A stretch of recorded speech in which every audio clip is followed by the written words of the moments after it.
got Günther with us. Günther, I'm so sorry it was so short earlier, but now we've got a bit of time to talk. First of all, how are you?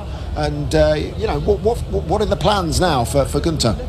Thanks for asking. I'm good. Yeah, it's all good. I came out here and got the job to do for the weekend. So the people, So my plans, I don't know yet. Hiking up some mountains, doing a bit of fishing. In summertime, we'll do a little bit of whatever I can. No, I was back home with the family for 2 months, which was good, and then came out for a quick trip here and going back in 3 hours. I'm back on a plane back to the States. Okay. Can you just tell us what happened towards the end with Haas, and why you departed? How much can you tell us about that? No, I can tell you. I mean, the last year and a half was difficult because you could see all the other teams when the budget cap came in place. Everybody invested their money in the infrastructure of the company just to move forward, and we didn't do that. And at some stage, you need to say what you think about things. And obviously, I don't own the team. I cannot make this decision. I haven't got the money, and Gene wants to do it his way, and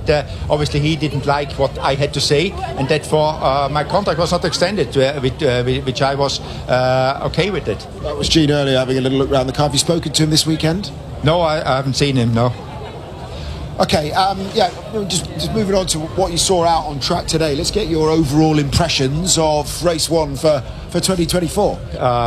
Impression is Red Bull Verstappen is very strong. That's a surprise. Great observation. It's that sort of insight that really, made you the engineer and the team boss that you are, isn't it? Really, be able to spot who's faster.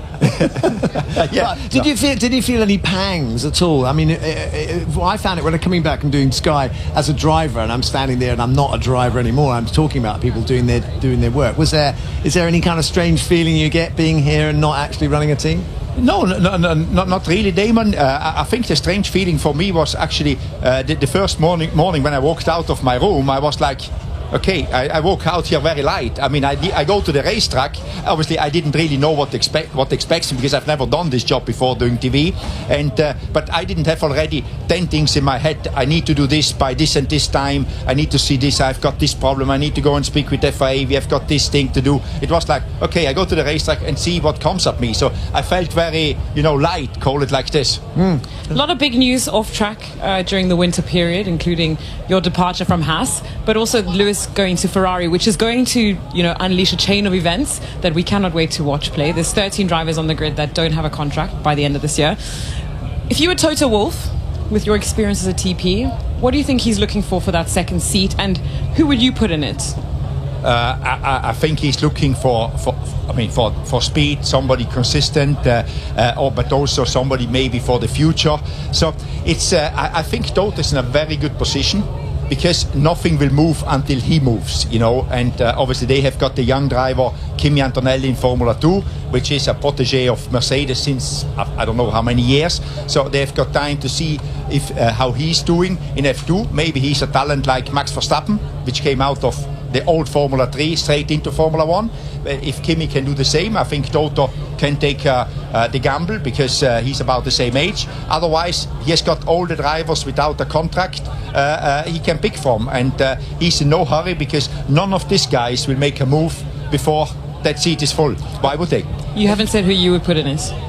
I would wait. I would do the same as Toto. Okay, I would wait. Okay, fine. Okay. I think we got one driver you can talk about, because you actually put him in, and you said in the series that you're fed up of inexperienced drivers. You put Nico in, of course, the comeback king. He just is unbelievable. I think he did a fantastic job this weekend. What can you tell us about him? Is he going to get an opportunity? Is someone higher up in a more competitive team going to give him a chance, do you think? I think he deserves, is a big word here in Formula 1. Nobody deserves anything. You have to work for everything. But Nico, as you said, I always said Nico was always at the wrong place at the wrong time, And it's not negative. It's just like sometimes you make choice and they don't work out like you think they work out. And I think what he did yesterday as well in qualifying was fantastic again. Obviously his start today wasn't as fantastic, and I didn't see him after the race. I saw him on a TV interview. He wasn't happy about that one, very, very down on himself. So, but I think he could. I think the candidates, if you take out everybody else, Carlos and Nico, not it seems like I always pick the oldest guys around, you know, but it's experience, it counts, you know, because when you want to win a world championship, the guys which have done it long enough, because experience is not for free, it takes a long time to get it, and that is what they would bring to the team. Very, very quickly, Günther, do you still have the desire to be a team principal? Might we see you back in the paddock in that, guys, do you think, in the near future? Not right now. I'd rather stand here around with you guys, you know, so for the time being. But then things change in my life. I mean, as I told you 2 weeks ago, I was not supposed to be here this weekend, so you never know, you know.